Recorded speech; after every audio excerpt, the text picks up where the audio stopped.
Welcome to the second half of the Bobby Dupre Show, and we have a number of pictures to be shown, a number of events that I attended, and a number of deaths. So we'll get into that. We usually try to break it up, but we got tied up. We spent probably 5 to 7 minutes on the Gulf oil spill, which is a little longer than we normally spend on any particular event. But it's important, it impacts us all. So. Yes, it impacts everybody around. Mr. Feinberg said that there were... That's a guy in charge of the fund. Of the claim department for BP. And he said that there have been claims filed from all 48 contiguous states. Or is it 49? 48 contiguous, and then you got Hawaii and Alaska makes 50. Yep. So that's a bunch. Okay. Yeah, that is a bunch. And I say that because it's kind of stretching it maybe. These people try to get this easy cash, and that's what makes his job has to be so thorough as much as he can. To defend against fraud. Trying to be lenient. Yeah. They don't have to have they don't have to file their copies of the income tax. They understand that throughout the history of the fishing industry, it's been a cash-on-cash business. Sure. And he's willing to take that if they can just show some kind of proof that they actually, own a boat, and maybe some mileage tickets or something to show that, in fact, maybe a notarized statement by the person you were selling the fish to. I'm sure they're not trying to make it hard, but they have to be thorough, because then if they just open the gates, well, I mean, that $20 billion is going to go quick. Anyhow, on the debt side, we had a young man. He was age 71 that worked for us approximately 23 years. And I'm speaking for us. I'm talking about our companies over the last 23 years.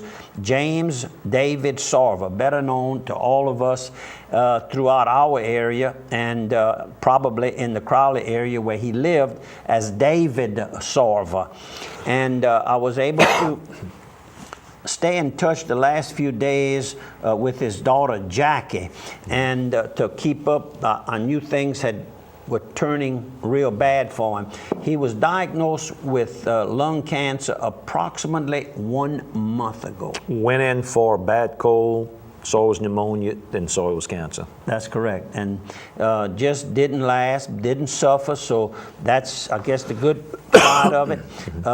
The wake was on Wednesday, and from 2 to 10 at the Duhan family funeral home in Crowley.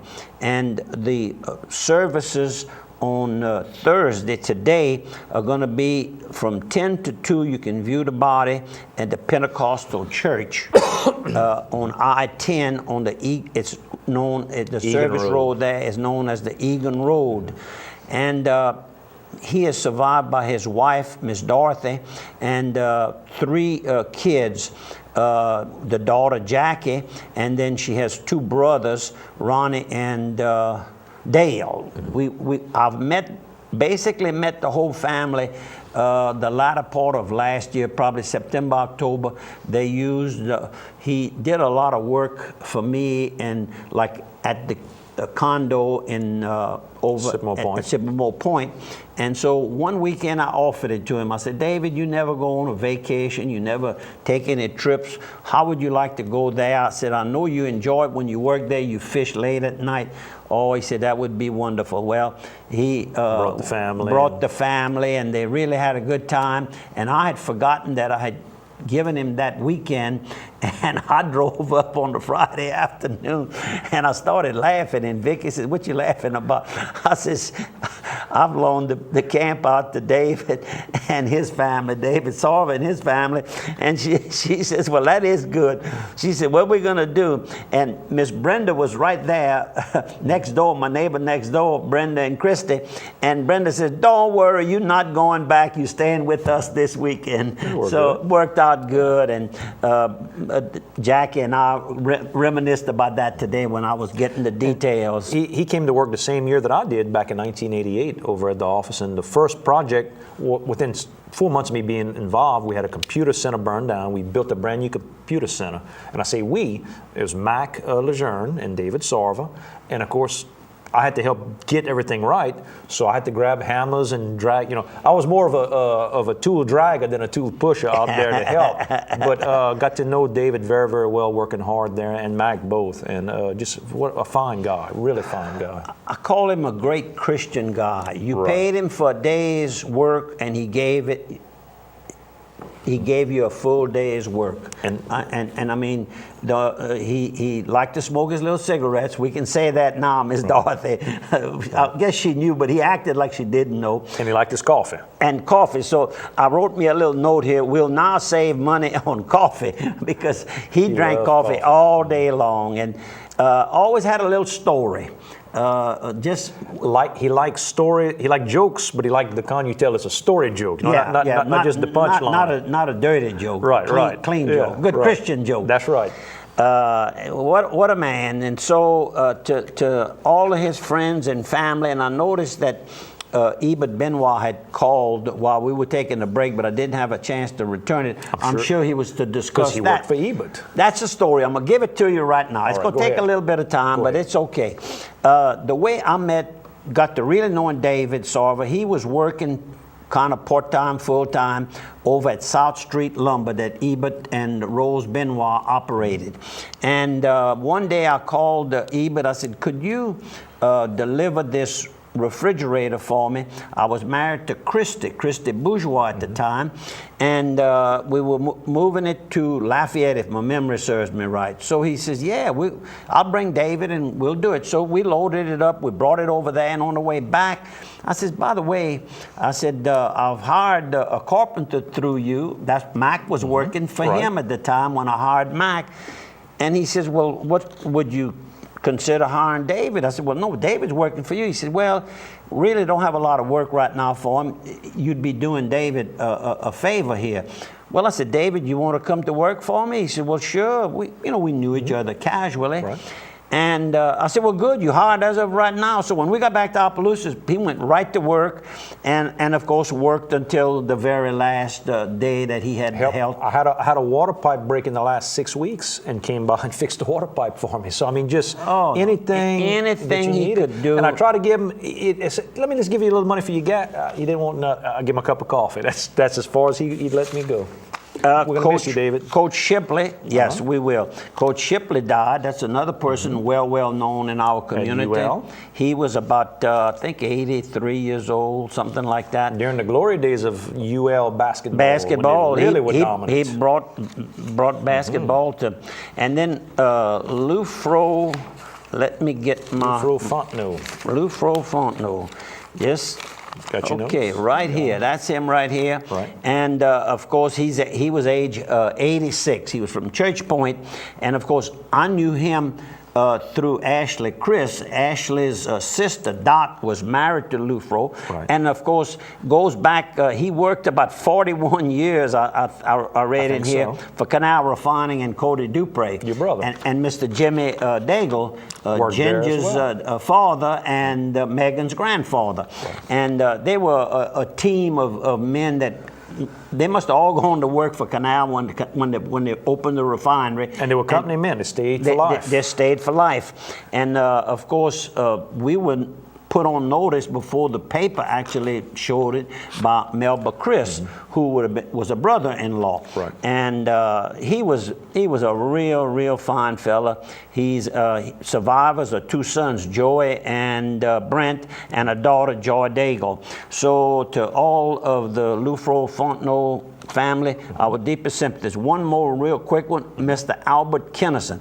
I just kind of knew him, didn't know him well, but I was given a call yesterday on Tuesday.